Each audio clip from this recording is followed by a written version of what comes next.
जय गुरुदेव।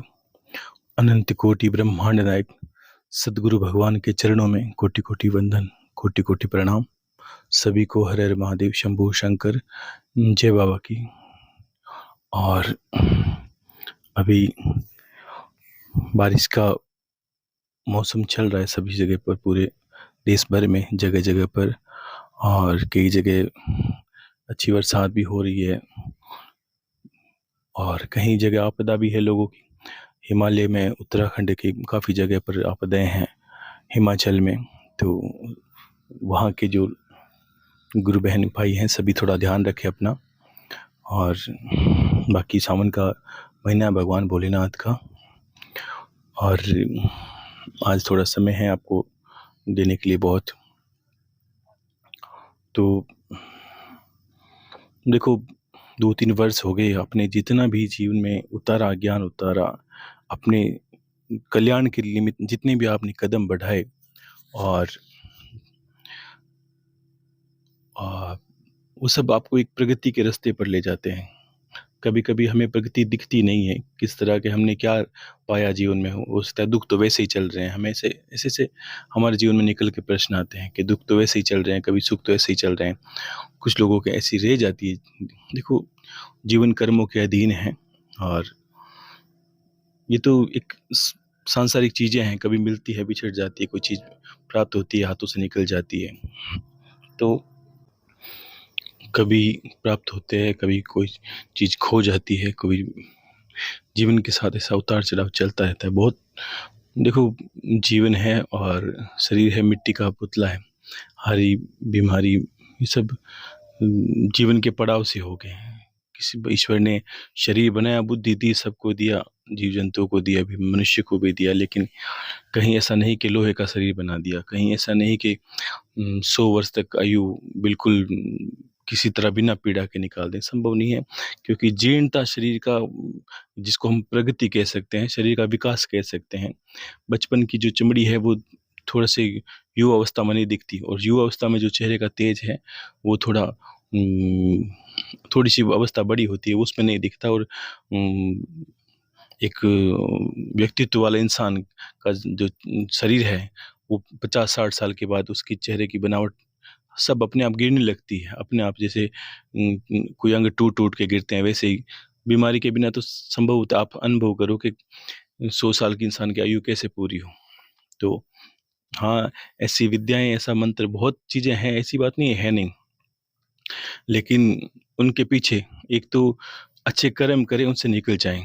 भगवान सबका भला करता है, सबको देता है वो, कहीं कोई कहीं बैठा रहे, अगर अच्छे कर्म करते हैं, धर्म इन चीज़ों से हमें निकाल देता है। कि कहीं सुना था, बहुत ही अच्छी लाइन थी कि सत्ययुग था तो सत्य था, जब सत्य नहीं रहा तो धर्म के क्या 4 पैर हैं, वैसे कि सत्य नहीं रहा तो धर्म का एक पैर कट गया। और जब त्रेता हुआ तो तप तपस्वियों के दिन ज़्यादा थे, जब तप करते थे ना तपस्वी, तप क्रिया ज़्यादा करते थे, तो वो चले गए। और अब क्या वो तप करने वाले नहीं रहे, दिखावा में ज़्यादा लोग फंस गए हैं। तो वापस वैसे द्वापर युग आ गया, और द्वापर में क्या हुआ, द्वापर में दया नहीं रही। क्यों? कि इतनी हिंसा हो गई, स्त्रियों के साथ व्यभिचार, अपमानजनक, परिवार में कलेश, मतलब दया नाम का शब्द ही नहीं रहा। इसलिए भगवान ने महाभारत सा इतिहास रच दिया। तो ये दया नहीं रही तो धर्म का तीसरा पैर भी फिर टूट गया, और ये कलयुग है। यहाँ कहते हैं कि सत्य, तप, दया और दान, ये जो इसमें दान पुण्य ये प्रधान है। अगर जीवन में कहीं कहीं जाओ ना, तो हाथों से इसे चूकना नहीं, ये धर्म का अंतिम पैर है। और ये टूटा तो फिर विनाश तो होना ही है। लेकिन जो गुरुमुखी है, जो जानकार हैं, कहीं भी जाओ तो मंदिर में, गौशाला में वगैरह, अपनी इच्छा से जैसे अपने हाथों से कर्म करते हैं वैसे भी, और छोटे मोटे दान पुण्य किया करो, क्योंकि ये धर्म को बचाने का एक जरिया सा है, दान भी। तो वैसे इंसान कर्म करता है और कर्मों से निकल भी जाता है। या राजा हरिश्चंद्र के बारे में देखो, कैसे सत्यवादी राजा हरिश्चंद्र थे, और कर्मों से विपरीत परिस्थितियों में सत्य से डिगे नहीं और निकल गए। तो वैसे ही कर्म, और कर्म पर कितनी अच्छी बात मैंने कहीं पढ़ी थी कि आप अपनी इतनी शिद्दत से कर्म करो, इतने तन मन और लगन से कर्म करो, उस कर्म को अंतिम समय तक करो। ऐसा नहीं कुछ साल किया, कुछ महीने, अपने शिद्दत वाले कर्म को अंतिम समय तक करो और ऐसा कर्म करो कि जो देखे आपको, वो अपने कर्म की शुरुआत आपसे करे। वो आपको आदर्श पुरुष माने और आपको देख सोचे, आपके बारे में पढ़े, आपके बारे में सुने और ये विचार करे कि इसके जैसा मुझे कर्म करना है। ये कर्म की गति है कि ऐसा कर्म करो आप कि अंतिम समय तक करो और जो देखे आपको, आपके कर्म को, और आपको देखकर, आपके कर्म को देखकर अपने जीवन के कर्म की शुरुआत करे। तो इस तरह शिद्दत से कर्म करना है ईश्वर प्राप्ति का। तो गुरुदेव ने कर्म किया इसलिए हम पीछे कर्म कर रहे हैं। आप करोगे तो और भी लोग पीछे करेंगे, क्योंकि कर्म की गति न्यारी है, कहते हैं ना, कर्मों की गति न्यारी। तो ऐसे कर्म और ऐसे कर्मों से इंसान मुक्ति, सब कुछ, वो कुछ नहीं है कि धर्म अर्थ काम मोक्ष, ये जीवन के चार जरूरतें हैं कि धर्म भी होना चाहिए, कर्म भी होना चाहिए, अर्थ संपन्नता होनी चाहिए, धर्म अर्थ काम और मोक्ष। तो जीते जी सब कुछ प्राप्त हो, अंतिम समय में ईश्वर की प्राप्ति हो, तो वैसा इंसान को कर्म करना चाहिए। और कर्म के लिए इसलिए गुरु सज्ज करता है सबको कि आप कर्म में निहित रहो। नहीं छोड़, अगर मान लो कोई छोड़ देता है तो भी क्या होगा, जीवन तो ऐसे ही बीतेगा। इसलिए अच्छा कर्म करो। और कहते हैं कि एक दूसरी दुनिया और है जो 84 लाख योनियों को पार करके आती है, तो वहां तक नहीं जाना। अगर कर्म की गति को समझ गए तो वहां तक नहीं जाना, और जाना ही नहीं है आपको तो कोई किसी भी माध्यम से। और समझो कि अगर मनुष्य जन्म में इतने दुख है, जिस जन्म में आप हिम्मत करके अपनी भूख मिटा सकते हो, अपने कार्य करके 2 पैसे अर्जन कर सकते हो, दुखों से लड़कर सुख में तब्दील कर सकते हो, घर नहीं है तो घर बना सकते हो, परिवार नहीं तो परिवार बना सकते हो, तो सोचो कि बाकी योनियों का क्या स्थिति है। अगर मनुष्य होकर भी हम दुखी हैं तो सोचो बाकी दुनियाओं में कितना दुख होगा। इसलिए इस योनि से ही हमको हमको क्या पार निकलना होता है, ठीक है ना। इसलिए कर्मों की गति को समझो आप। और कहते हैं कि कभी कि हम कर्म करें और उचित फल नहीं मिले, इसका कारण क्या है? इसका कारण एक ऐसा भी रह जाता है कि हमारे द्वारा छोटे छोटे अपराध होते रहते हैं। एक तो होता है कि अनजाने में वो क्षमा योग्य है, उसका प्रायश्चित है। कभी हमने किया, कोई गलती हो गई, तो हो सकता है किसी जीव की जान चली जाए, हो सकता है कुछ हमारे हाथों से गलत हो जाए, तो हमने जान के नहीं किया और वो हमसे घटित हो गया, तो हमें अपराधी नहीं है, हम उसके प्रायश्चित से मुक्त हो जाते हैं। उसके प्रायश्चित यानी हम उसके निमित्त हमने करुणा माँ कर ली है, भगवान से प्रार्थना करी है, प्रभु मुझे इसका भान नहीं था कि मेरी वजह से इसको दुख पहुंचे, तो उससे भी इंसान निकल जाता है, क्योंकि छोटे छोटे पाप उसके इंसान से जुड़ जाते हैं। इसलिए आपको ये नहीं करना। और नित्य कर्मों में हम क्या अपराध कर लेते हैं, एक बात सबको कहूँ कि सब गुरुमुखी है, तो आपको एक विशेष ध्यान रखना है, आपको चमड़े से बनी चीजें, वस्तुओं का उपयोग कम से कम करना है। ऐसा नहीं कि भाई इसमें आपको कोई बाधा बाधा नहीं, लेकिन इसमें एक दोष रहता है कि आपकी एक बनावट के पीछे किसी जीव की हत्या जरूर है, छोटे से लेकर चाहे बड़ा भी हो, उसकी हत्या जरूर हुई है। और उसकी पीड़ है जो हमारे साथ चिपकी रहती है चमड़ी में, चाहे कोई है, उसकी जो नकारात्मकता, उसका जो दुख है, वो हमसे चिपका रहता है, वो हमें सुख, जीवन में सुख नहीं मिलने देता, ये ध्यान रखना। अगर कोई गाय है, भैंस है, जो भी है, मान ले, मुझे ये सब भान नहीं है कि कैसा बनता होगा, सुनता है भाई चमड़ा तो पशुओं से बनता है, लेकिन जो भी है, आपको ये अनुभव करना है कि इसके पीछे की मृत्यु जरूर हुई है, जो आप उपयोग कर रहे हो उसके पीछे। तो अच्छा, इसका त्याग कर दे, क्योंकि हम एक त्याग करेंगे तो निश्चित है एक तो जीव कम मरेगा, ये पक्की बात है। नहीं तो हम सोचते हैं कि हम नहीं करेंगे तो क्या दूसरे करें, अरे आप तो मत करो, जितने बिकेंगे उसमें तो एक तो कम होगा, आप हजारों तो इतने तो कम होंगे, इतने पशु बच जाएंगे। ये अनभिज्ञ में आपका बहुत बड़ा धर्म है, ईश्वर के प्रति समर्पण है कि प्रभु पता है अब मैं नहीं करूंगा। अनजाने में ये है कि हमें पता नहीं, ये भूल गए हैं या स्मृति आई नहीं, कभी ध्यान नहीं दिया इस चीज की ओर, और नई नई चीजें मिलती है चमड़े की, तो हमने अपने नित्य जो जीवन में उसको उपयोग कर लिया है, तो वो अनजाने में, और आज आपको पता चल गया वास्तव में ये बात है कि हमने हो सकता है छोटा-सा पर्स भी लाए हैं कहीं से, 1000-500 रुपए में, तो उसमें भी हो सकता है, ये तो पक्की बात है, चमड़ा तो लगा है, और लगा है तो ज़रूर न कुछ तो इसमें है, नकारात्मकता है। ये हमसे चिपकी रहती है शरीर के अंदर। तो पशु की हत्या, और हम ये तो संकल्प ले सकते हैं, ये जीवन उतार सकते हैं, ये।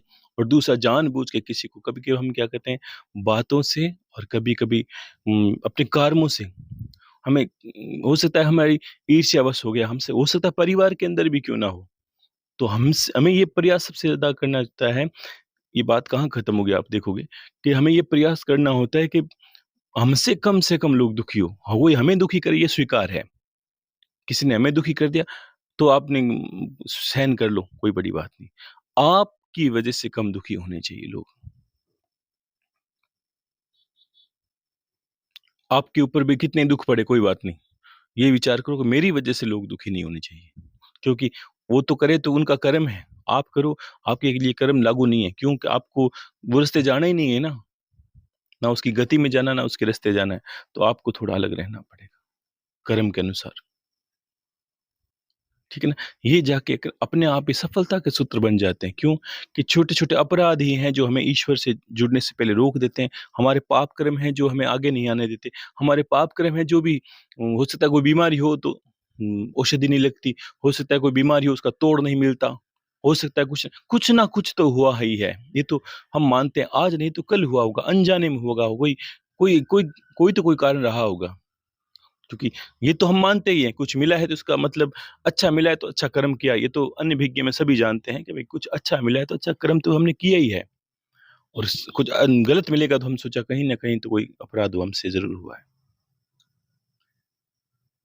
तो वापस कर्म की गति से सुधार सकते हैं इसको, सत्कर्म करके। ठीक है? तो ये कर्म की गति ही आपकी सफलता का सूत्र अपना बन जाती है। क्योंकि छोटे-छोटे, मैंने कहा ना, और एक, आप अब आगे सावन में साधना करने जा रहे हो, भक्ति करने जा रहे हो, योग उपासना करने जा रहे हो, तो इसमें बाधा ना आए, इसलिए ये है। इसमें कोई बाधा ऐसी ना आए जिसकी वजह से हमें हमारा समय व्यर्थ हो। हमें बिल्कुल भी ऐसे रास्ते नहीं जाना जिससे हमारा समय व्यर्थ हो, पूरा महीना व्यर्थ हो, भक्ति व्यर्थ हो, पूजा-पाठ व्यर्थ हो। ये होना ही नहीं चाहिए किसी परिस्थिति में। तो अपने रिश्तों को सुधारो। क्यों? कि मन में अशांति कब होती है पता है? कि मान लीजिए कोई हमारी वजह से अगर कोई अशांत है, तो निश्चित ही हमारे मन में अशांति होगी। ये पहली बात आप सोचो। अगर हमारी वजह से कोई अशांत है और अशांत मन से हमें याद कर रहा है, तो निश्चित ही हमें अशांति होगी, क्योंकि कुछ न कुछ हमने उसको दुःख दिया है। अन्यथा ऐसा सोचो, आप घर पे बैठे हो, मंदिर के पास बैठे हो, पूजा स्थली पे बैठे हो, गुरुदेव की पादुका के पास बैठे हो, और मन भटक रहा है। क्यों भटक रहा है? अशांति है मन में गुरुदेव। क्यों अशांति है? पता नहीं, समझ नहीं पा रहा हूँ। तो बैठने से पहले एक ऐसे प्रयास होता है कि नित्य पूजा में बैठें, तभी सबको माफ़ कर दो। क्यों? कि सोचो भी, पहले तो ये भी मान लो कि आप और उनमें बहुत बड़ा अंतर है। इतना बड़ा अंतर है कि ये शब्दों में नहीं समझाया जा सकता। क्योंकि वो तो सिर्फ़ उदर पूर्ति के लिए जी रहे हैं।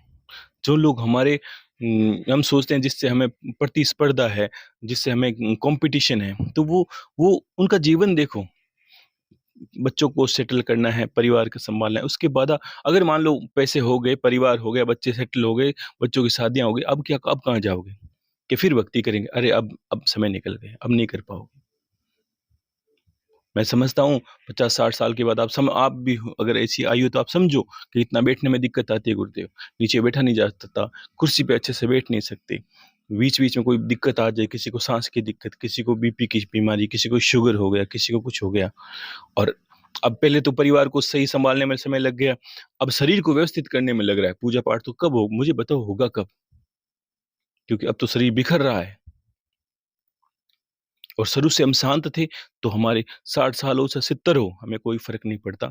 हमारा उस वक़्त भी भक्ति अच्छी होगी और कर्म भी अच्छे होंगे, और ईश्वर की प्राप्ति भी उसी वक़्त हो जाएगी। क्योंकि छोटे-छोटे कर्मों की वजह से, ज़्यादा आसक्ति वजह से हम उलझ गए हैं, या कोई पाप अपराधों में फँस जाते हैं।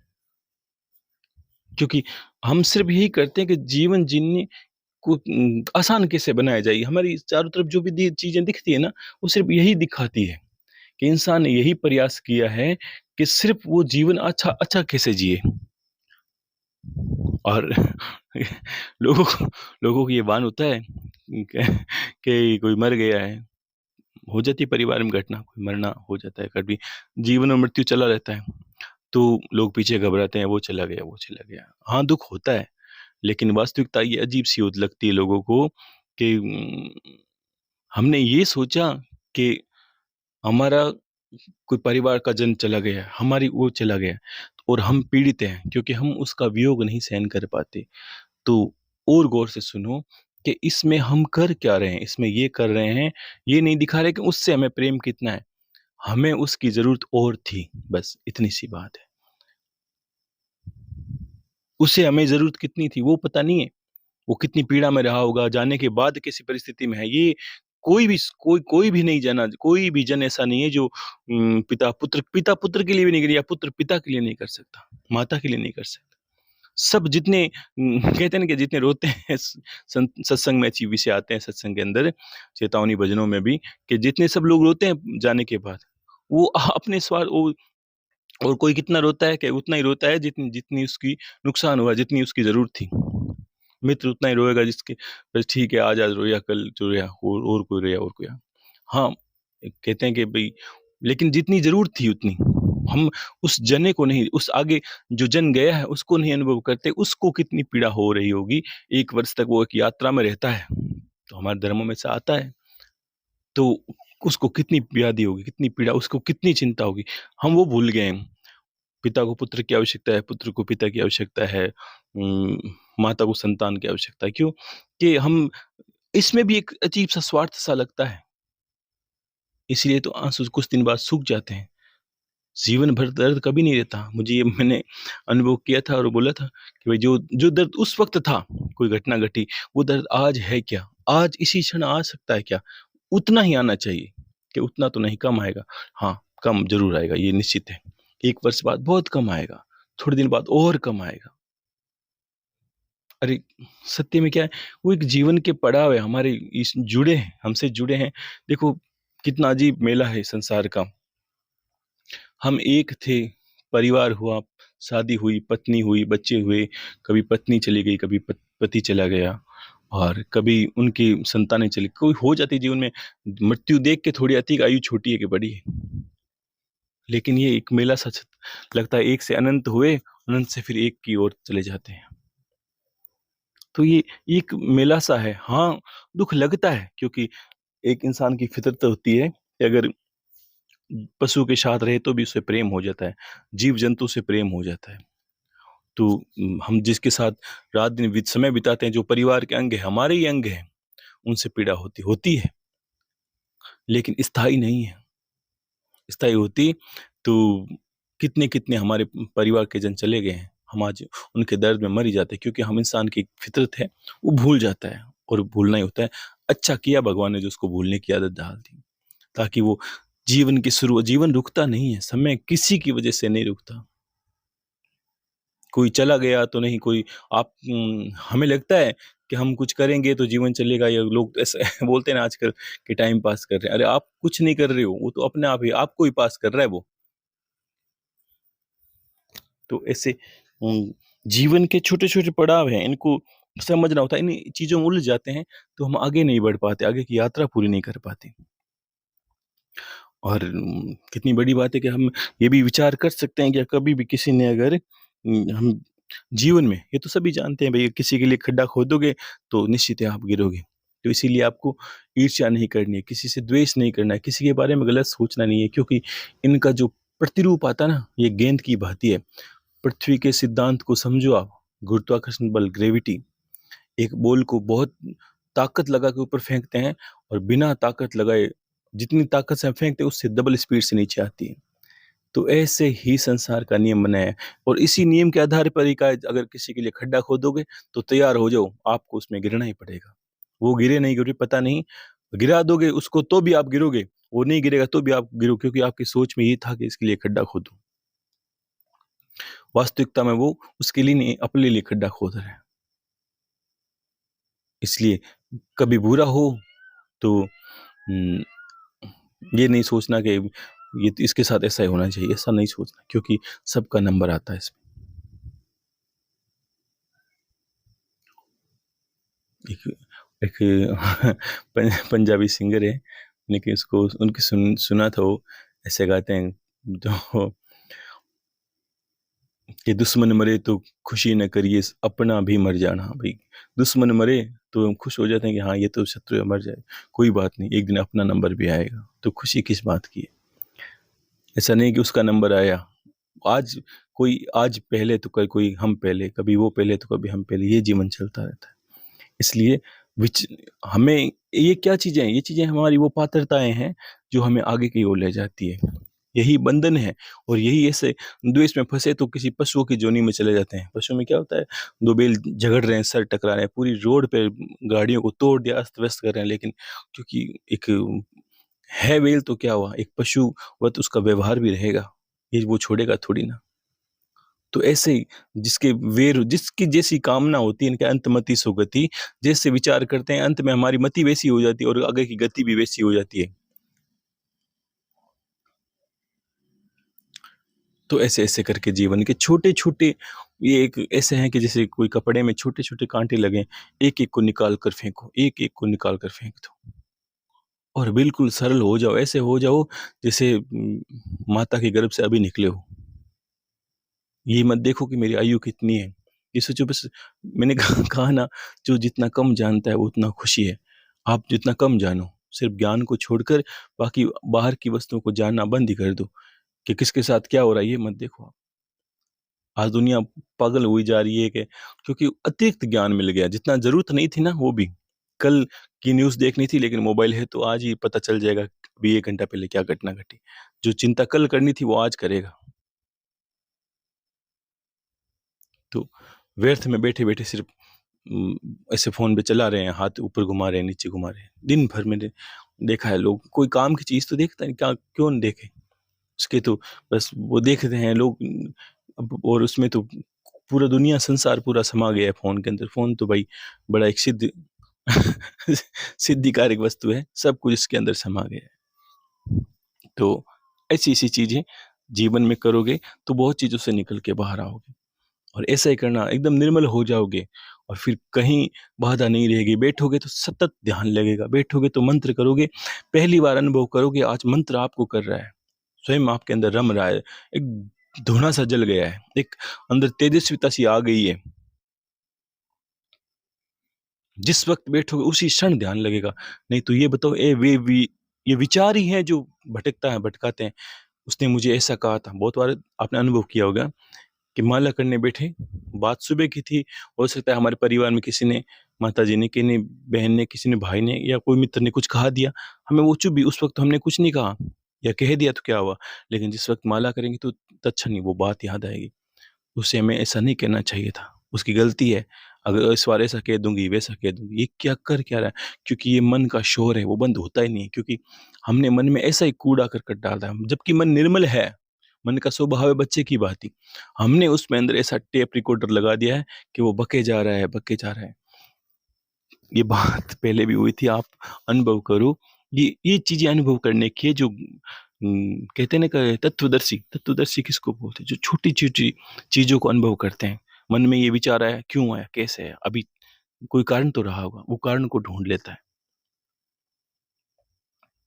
तो ये विचार चलते रहे, ये विचारों को ढूँढ लेते हैं लोग, और बड़े ज्ञानी संत हैं, और बड़े ज्ञानी लोग होते हैं, विचारों को ढूँढ लेते हैं। छोटे-छोटे विचार हैं, और ये विचार आते क्यों? क्योंकि हमने उन्हें माफ़ नहीं किया। हमारे अंदर वो छोटा-सा द्वेष रह गया, छोटी-सी टेस रह गई, उससे ये नहीं कहना चाहिए था। उसने हमें ये कैसे कह दिया?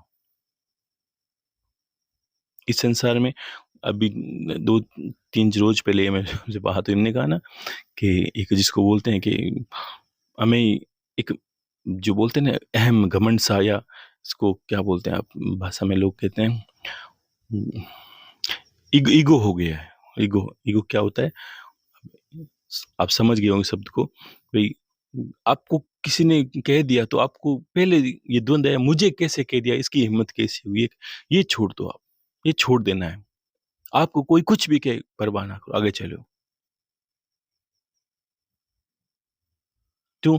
कि जब आप परवाह नहीं करोगे ना, तब आपके मन के अंदर कुछ चलेगा नहीं। एक संत क्या को या एक भक्त को निर्मल क्यों कहते हैं? वो क्रोध करता है, अति पर आए तब क्रोध, बात अलग है, लेकिन फिर भी वो आपने देखा होगा, आप कुछ भी कहोगे वो चला जाएगा, उसको आपको सुनेगा नहीं। आपने गाली निकाली कोई बात नहीं, आपने भगवान का नाम लिया। क्यों? कि उसे पता है एक तो समय भी नहीं है, और ये उसकी जो विचार, ये विकार है, वो उसको बैठने में दिक्कत करेगा आगे। तो इसलिए छोटे-छोटे ऐसे विकारों को है निकाल के बाहर करो और एकदम निर्मल हो जाओ। और कहते ना भोले समय है, तो भगवान तो भोले लोगों का ही है, होशियार लोगों का भगवान नहीं है। क्यों? कि होशियार तो पता है वो तो अपना बेड़ा पार कर लेंगे, वो भगवान को खुद को भी पता है, ये तो ऐसे ही जोड़-तोड़ के अपना जीवन गुज़ार लेंगे, लेकिन भोले लोगों का तो मुझे ही हाथ पकड़ना पड़ेगा भाई। तो इसलिए निर्मल रहना, भोले रहना होता है। ठीक है? और आगे आपको मैं यही कहने वाला था कि भई अब सावन आएगा, आपको कोई बहाना नहीं करना, ठीक है ना? गुरु पूर्णिमा के बाद शुरू होगा सावन, ठीक है? तो अच्छे से अच्छा गुरु पूर्णिमा मनाओ और गुरुदेव की पूजा करो, सब कुछ करो, और उसके बाद बैठो मन लगा के। और देखो साँसों में बड़ी, आज बात फिर वही करेंगे, आपको इस बार मैं बताऊँगा उतना ही करना है, वैसा ही करना है, उतना ही समय देना है। यही से अभी से तैयार आप रहना। ये मुझे मत कहना गुरुदेव ऐसा हो गया, कुछ भी नहीं हुआ, आपको बस बैठना है, काम होगा। बैठना है, अनुभव होंगे, बहुत गहरे अनुभव होंगे। इसलिए छोटी-छोटी चीज़ें पहले निकाल दोगे ना, नहीं तो आप बोलोगे 100 को हुआ, 1000 को हुआ और 1 को बच गया, 1 को मुझे क्यों नहीं हुआ? अरे कोई कारण रहा, उस कारण को पहले अभी निकाल के बाहर करो आप। और यही वो एक है कि हम शुरू से बातें करते हैं, मैंने कहा ना, एक साधे सब सदे, सब साधे सब जाए। तो ये वो एक है। कौन-सा? ये वो एक, साँसों पर ध्यान, ध्यान, समाधि, योग, यही वो एक है, इसको साधने से सब सध जाएगा। ठीक है ना? और इतने तेजस्वी बनो कि एक तो पहले की जो ये क्रिया है सोहम की, अजपा, जप, गायत्री, तो इससे देखो पहला अनुभव इंसान का यही होता है कि उसमें कर्मों का फास निकल जाता है। सांसों में ही, प्राणों में ही हमारे विकार हैं, प्राणों में ही हमारे ये सब कुछ यही चीज़ें हैं, काम, क्रोध, लोभ, सब कुछ इसी में फंसा है। और इसका नियंत्रण जिसको बोलते हैं कि नाड़ी का शोधन करना, तो इसलिए रोक-रोक के मैंने कहा ना, स्वर विज्ञान बताया था। स्वर विज्ञान, ये विज्ञान, कुंभक वाला, योग, उपासना ये और गायत्री, ये सब मिला के इस बार करना है। मैं बताऊँगा उसी वक़्त, पू गुरु पूर्णिमा से 2 दिन पहले मैं आपको दूँगा। उस सब पहले ही सुन लेना, ऐसा नहीं कि गुरु पूर्णिमा बोले गुरुदेव मैंने बाद में सुना और मुझे पहले पता नहीं चला। नहीं, कुछ भी नहीं करना, मैं आपके प्रश्न भी नहीं पढ़ूँगा, ठीक है ना? प्रश्न करने का कोई सवाल ही नहीं है। आप इस बार तो कोई कारण नहीं बनता, आपको इतना समझदार नहीं हो सके, आप क्या कर रहे हो? जितना बताऊँगा उतना करना ही है, और हर परिस्थिति में करना। आज भी कह दूँगा कि उस वक़्त ये नहीं कि मुझे बैठा नहीं, कुर्सी पे बैठ जाओ, पलंग पे बैठ जाओ, जैसे लेट जाओ, बस करना है। और जो समय दूँगा उसी समय में करना है। पूरा महीना करना है। चाहे आपकी दवाई चलती हो, चाहे कुछ भी हो, आपको करना ही है। सबको इसी तरह बताऊँगा, कुछ बैठ के करेंगे, कुछ शरीर के सामर्थ्य से मैंने कहा थोड़ा-सा बढ़ के करना है। अगर शरीर का सामर्थ्य के लेट के कर सकती हूँ, तो नहीं, तो आपको कुर्सी पे बैठ कर करना है। और कुर्सी पे बैठ सकते हो तो नीचे, अगर नीचे बैठ सकते हो, नीचे सर्वोत्तम है। नीचे बैठ के आराम से बैठ सकते हो, तो आसन लगा के बैठो, तो और अच्छा करना। जितना कर सको, उससे थोड़ा बढ़ाना है। शरीर को थोड़ा-सा कष्ट में झोंकना होता है, पीड़ा सहन करनी होती है। आसन लगाते हैं तो पैरों में बोलते हैं ना वो, ऐंठन भी आती है, सब कुछ उसको भी सहन करो, कुछ नहीं होगा उससे। 1 मिनट, 2 मिनट बाद वो चली जाएगी। अभ्यास होगा धीरे-धीरे, धीरे-धीरे। तो वो सब कुछ आपको करना है। ये मैं उसी वक़्त सब कुछ बताने वाला था, लेकिन मैंने कहा एक चीज़ है, पहले सुनोगे ना, थोड़ा मन निर्मल होगा आप लोगों का, थोड़ा मन में शांति आएगी। ये ज़रूरी है। क्योंकि शांति ही इनका इनकी प्राप्ति के पीछे जो कारण है, रहस्य है, वो शांति ही है। शांति के बिना तो ये चित्त में शांति नहीं होगी तो कुछ प्राप्त नहीं कर पाएँगे। ठीक है ना? सब कुछ इसके अंदर है, अलग से कुछ नहीं होता है। अगर देखो, आप अनुभव करोगे कि इतने बड़े रहस्य हैं स्वर के, विज्ञान जो स्वर का योग है, अजब-अजब का, जो चाहते वो मिलता है, जो भी कामना की वो मिल जाता है। लेकिन इसमें एक बड़ी विशेषता क्या है? आप सोचोगे तो गुरुदेव तो आप मेरे लिए ऐसी कामना करो कि मैं वहाँ से कर लूँ। अगर मैं ऐसा कहूँगा भई, लेकिन इसकी एक विशेषता सुनो, इसको ही कहा है आपो दीपो भव, अपना दीपक स्वयं बनो। आपके प्राण हैं, आपकी कामना है, वो सिद्ध होगी। आपको प्राणों पे सिद्ध करना है, प्राणों को सिद्ध करना है, प्राणों का नाड़ियों का शोधन करना है। आपकी कुंडलिनी जो उसको शक्ति है उसको जागृत करना है। सब कुछ इसके अंदर है। ऐसे आपको कोई अलग-अलग चीज़ें नहीं करनी, इसके सब कुछ साथ में आएगा। इसीलिए छोटा-सा शब्दों में कहा, अजपा नाम गायत्री योगी नाम मोक्षदायिनी। अगर कोई योग करे, कोई ईश्वर की प्राप्ति के लिए बैठे और अजपा गायत्री करनी शुरू करे, तो उसका मोक्ष निश्चित ही है, क्योंकि वो कर्मों के पास को काट देती है और कटेगा, सारे कर्म कट जाएँगे। अब धीमे हो जाओगे और भावनाएँ पहले ही शुरू कर दो। देखो, जिनका प्रथम में अनुभव हुए हैं, दर्शन हुए हैं ईश्वर के, बहुत लोगों ने जैसी कामनाएँ की, बहुत कुछ हुए। ठीक है ना? वो सोचो और अच्छे करना है, और जिनके नहीं हुए वो सोचे मुझे इस बार करना ही करना है। और जिनने कभी बैठ नहीं पाए, वो सोचो इस बार बैठ के मुझे ये पूरा संकल्प पूरा करना है। तो ऐसी भावना रख के ये महीना निकालो आप, ठीक है ना? तो बाकी सारी विधि, सारी क्रिया मैं गुरु पूर्णिमा से 2 दिन पहले कहूँगा, ठीक है ना? उसको आपको ग्रहण करना है, और गुरु पूर्णिमा के दिन गुरुदेव की सभी पूजा करनी है घर पर, और तन, मन, समर्पण भाव से। देखो, क्या ही कहूँ गुरु शिष्य के संबंध के बारे में, कि कहते हैं कि 2 और 1 रहे ना दूजा। तो ये तो 2 है ही नहीं, 1 ही है। एक सिक्के के एक पहलू की भाँति। शिष्य गुरु की ही एक जो बेल है, गुरु रूपी बेल, उसी की एक पंखुड़ी है आगे निकलने वाली, जो उस परंपरा को बढ़ाती है। गुरुदेव ने जहाँ परंपरा रोकी अपने शरीर रहते, उसको मैंने प्रयास किया, मुझसे आप प्रयास कर रहे हो क्या रहा है? वो बेल बढ़ती है। कहते हैं ना, अमर हो जाओ रे संतोर, ये अमर बेल। ये तो अमर बेल है। आपसे आपसे स्वतः ही अगर ऐसा आपने प्राप्त कर लिया, तो ये ज्ञान ठहरता नहीं है, गंगा की बात है। अगर आपने जिस दिन उपलब्धि प्राप्त की, आपके पास कोई न कोई अपने आप आ जाएगा, आपके नीचे जुड़ने के लिए कि मुझे भी आगे ले जाओ, और निश्चित ही ये होगा। लेकिन कहते हैं ना, जो पहुँचता है वही पहुँचाने वाला है। तो आप पहले पहुँचो, ठीक है ना? तो सारी विधि, सारी क्रियाएँ, आपको सिर्फ़ इतना सोचना है कि मेरे विकार क्या है बैठने से पहले, वो यही होता है। पात्रता के बारे में कितनी बार आज कहा था उसकी बार, खी वो खीर वाली आपको कहानी सुनाई थी। इसलिए बर्तन रूपी आपका शरीर है, उसको पूरा शोधन कर दो, साफ कर दो। विकार हटाओ, लोगों से द्वेष हटाओ, शत्रुओं को मन बुद्धि से निकाल दो। ऐसा सोचो, संसार में सब कुछ मेरा ही प्रतिरूप है, किससे शत्रुता? क्योंकि अंतिम में वही होने वाला है, शिवोहम अहम ब्रह्मास्मि, ये रास्ता वही है। लेकिन उस पे अनुभव करने से पहले, जिस दिन वो अनुभव हो गया तो वैर नहीं रहेगा, अभी वैर है तो वो नहीं मिलेगा, बस सीधी बात है। द्वेष है तो वो नहीं मिलेगा, कलह मन में है तो वो नहीं मिलेगा। संसार के प्रति अति ज़्यादा लोभ है, वो मिल जाए बस, ये तो भक्ति तो बाद में ही कर लूँगा, वो कर लूँगी, वो कर लूँगा। तो सोचिए आपके लिए ये रास्ता है नहीं। और इसमें तो गुरुदेव ऐसा तो नहीं इसमें सिर्फ़ ज्ञान मिले बाकी कुछ नहीं मिले, नहीं, इसमें सब मिलता है। इसमें सब मिलता है। आपको जीते जी भी, और जिसको देखो क्या क्रिया होती है कि बाकी अभी मैं नहीं बताऊँगा, उलझ जाओगे आप पहले, ठीक है ना?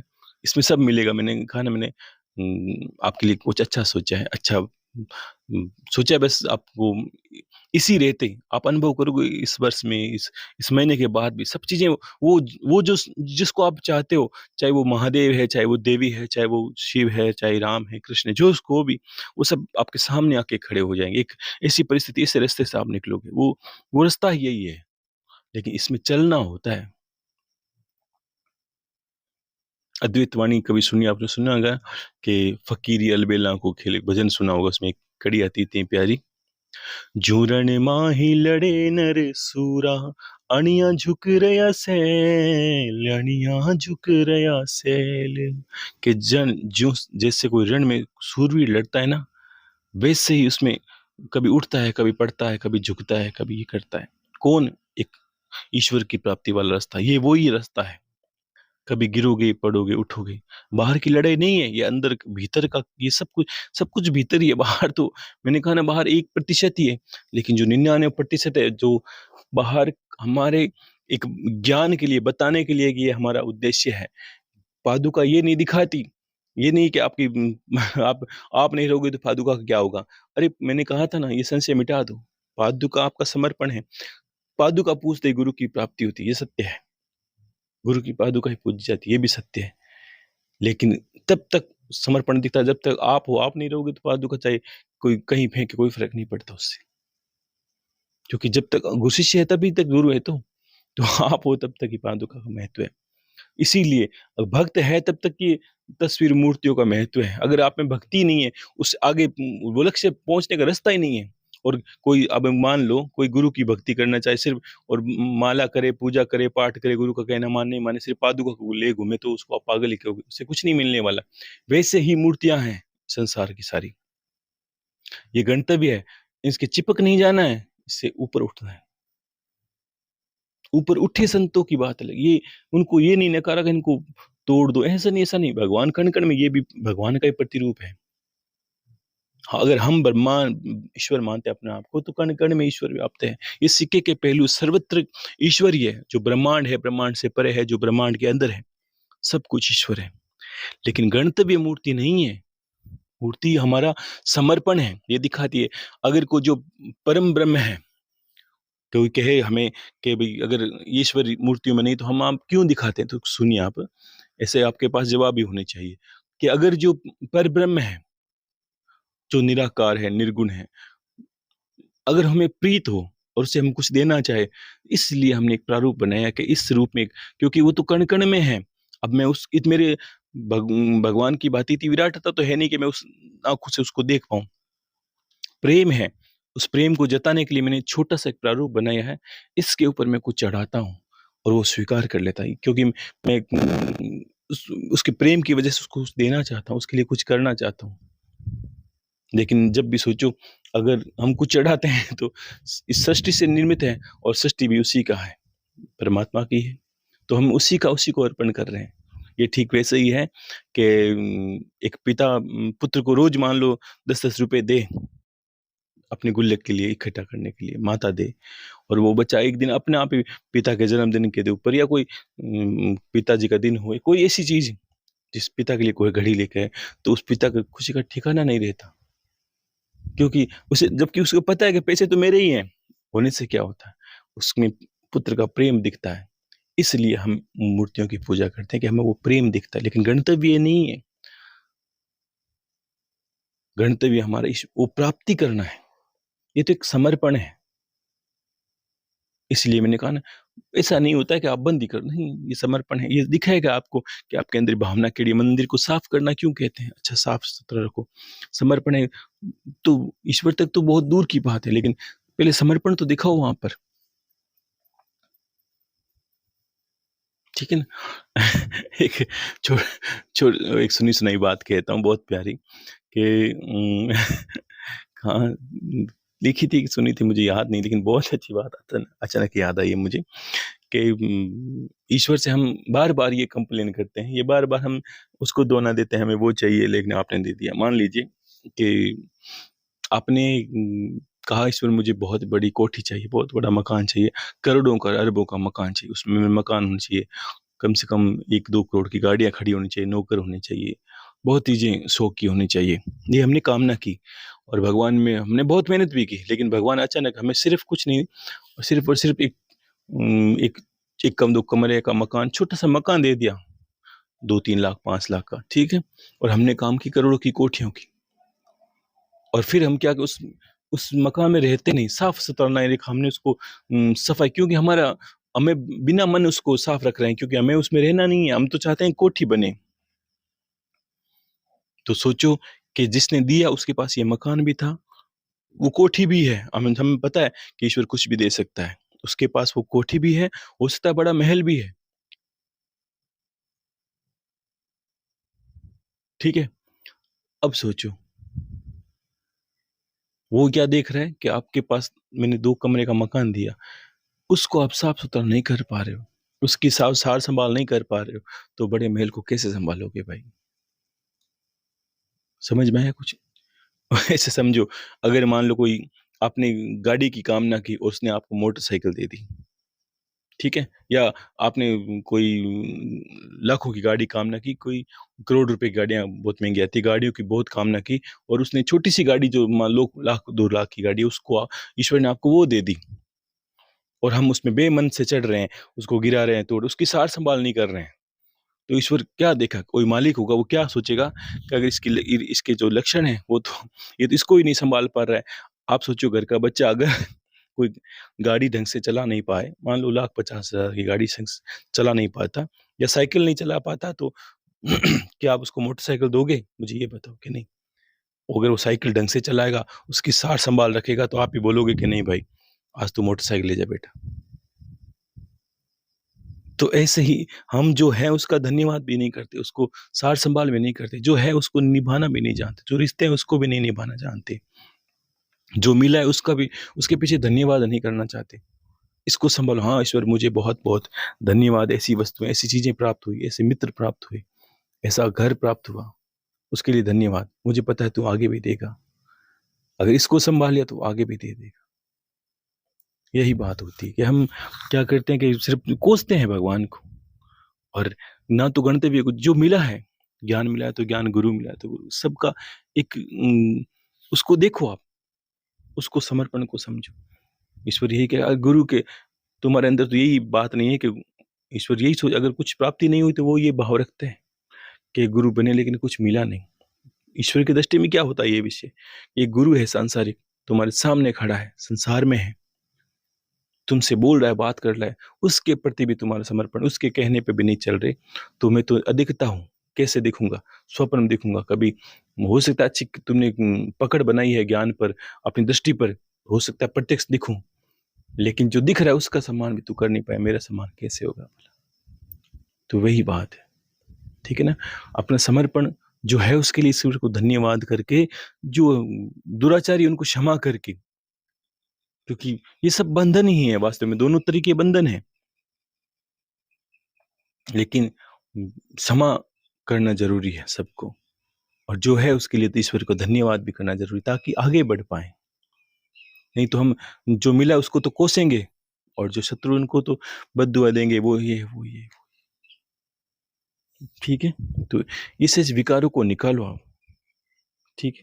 ऐसे सब निकालोगे तो आपकी प्रगति नहीं रुकेगी, किसी भी परिस्थिति में नहीं रुकेगी।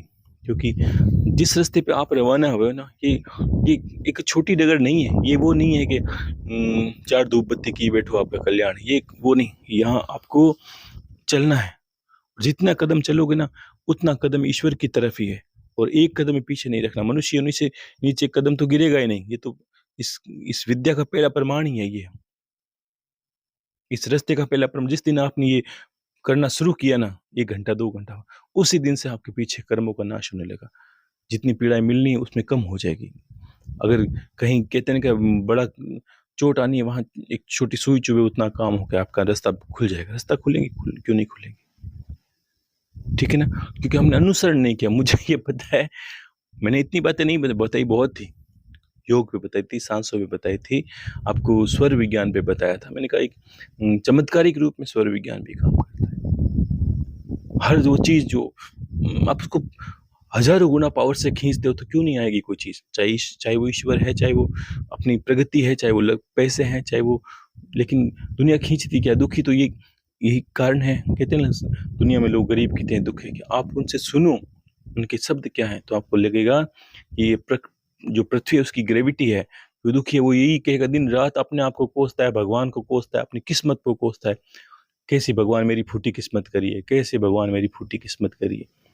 वो वास्तव में ये नहीं कर रहा, वो फूटी किस्मत को सिद्ध कर रहा है और एक दिन उसकी माला सिद्ध होगी और रोज वो लगेगा, हाँ, रात को रोते हुए सोएगा, सुबह रोते हुए उठेगा। और घर परिवार में स्नेह नहीं है। हाँ, कैसे आप ये बनो कि आपसे किसी को द्वेष ना हो। हाँ, आपसे मान लो हो गया, आपको नहीं करना है, आपके मन में किसी के प्रति कुछ ना हो, तो आप ईश्वर के लायक हो, तो आप ईश्वर के पथ पर चलने के लायक भी हो, तो आप गुरु के शिष्य भी हो, गुरुमुखी भी हो, आप में वो सब गुण हैं। सबको कर्मों पे क्यों नहीं छोड़ देते? कभी कभी होता है गुरुदेव घर में ये सुखी नहीं है, वो सुखी। अरे भाई, आप जितना हो सके उतना करो, उसके बाद कर्मों पे छोड़ो उसको। आप एक अच्छा कर्म बता सकते हो। कोई जवान लड़का है, नशा कर रहा है, इससे मुझे बताओ, उसकी आप की सुनना ही बंद कर दे तो कैसी क्या क्रिया है? तब तो यही दुआ कर सकते हैं, भगवान कोई उसको ऐसी चोट लगे ताकि उसके बाहर के जो संगत है वो छूटे। हाँ, ईश्वर इसमें सहायता करता है, भक्ति योगी तो करेगा, निश्चित ही करेगा। कहीं उसको चोट लगेगी, एक दिन वो छोड़ेगा। लेकिन यही दिन भर यही सोचते रहोगे, ये अभी छुड़ा दूं, ये मंत्र कर दूं, ये नहीं छूटेगा, ये से नहीं छूटेगा कभी। प्रार्थना से, क्यों कि उसके जीवन में भी कर्म रहे होंगे, उसको भी अपना कर्म से जीवन जी रहा। सब दुनिया में जितने हैं अपने कर्मों का जीवन जीते हैं वो। ठीक है, तो सभी को हर हर महादेव, और आशीष है सबको, आशीर्वाद भी है और ढेर सारा प्रेम है, प्यार है। खुश रहिए, और महादेव ऐसे भी आप सभी पर कृपा करें। और कहते ना चलो चलते हैं अच्छी जगह पर, अच्छे रास्ते पर चलते हैं हम लोग, ऐसी भावना रखो कि हाँ सब मिल के चलो और पहुँचो कहीं पर, पहुँचना ज़रूरी है। और उस रास्ते के पार क्या है? उस रिश्ते के पार परमेश्वर है। ठीक है ना? तो वही रास्ता चयन करना है जहाँ ईश्वर की प्राप्ति हो।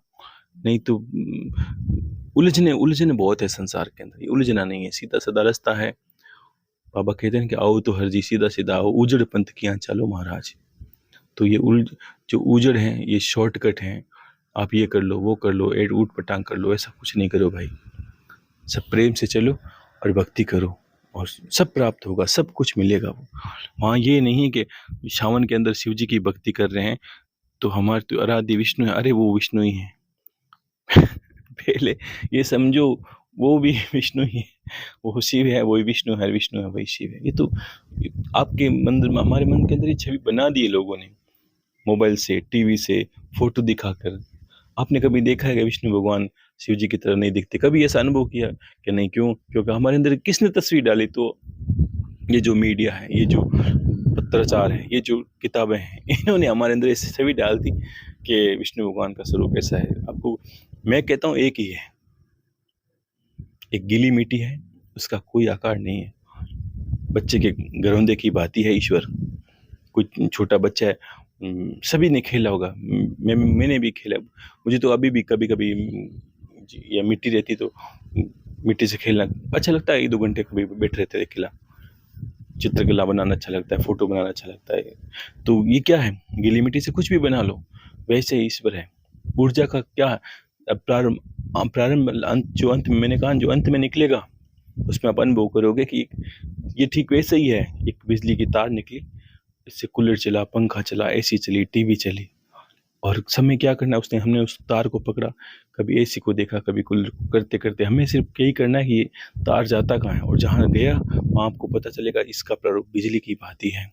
और संसार में जो दिखता है, राम है, कृष्ण है, शिव है, विष्णु है, भक्त है, जितने भी हैं, सब इसी का प्रारूप है, इसी का बनाया हुआ है, सब इसी का किया हुआ है। उसको आप परब्रह्म कह सकते, उसको आप आत्मा कह सकते, वो आत्मा ही है। और जिस दिन आप जान जाओगे अपने आप को, स्वयं परमात्मा स्वरूप हो जाओ, यही कारण है। लेकिन अब आपको बताए कौन ये कि आप परमात्मा स्वरूप हो? लेकिन उसको जानने के लिए आपको यात्रा करनी पड़ती है, बाहर की नहीं। ऐसे नहीं आज ट्रेन में बैठे गुरुदेव यात्रा करने का बोला था, हम तो निकल गए घर से। ये नहीं करना। ठीक है, तो सभी खुश रहिए। हर हर महादेव, शंभू शंकर। और ध्यान रखना, 2-3 दिन में जब भी कहूँ उसी दिन में आप जल्दी से सुन लेना। और कोशिश करूँगा गुरु पूर्णिमा से 2 दिन पहले कहूँ, ताकि आपको पूरा समय मिले। ठीक है, तो खुश रहिए सभी। हर हर महादेव।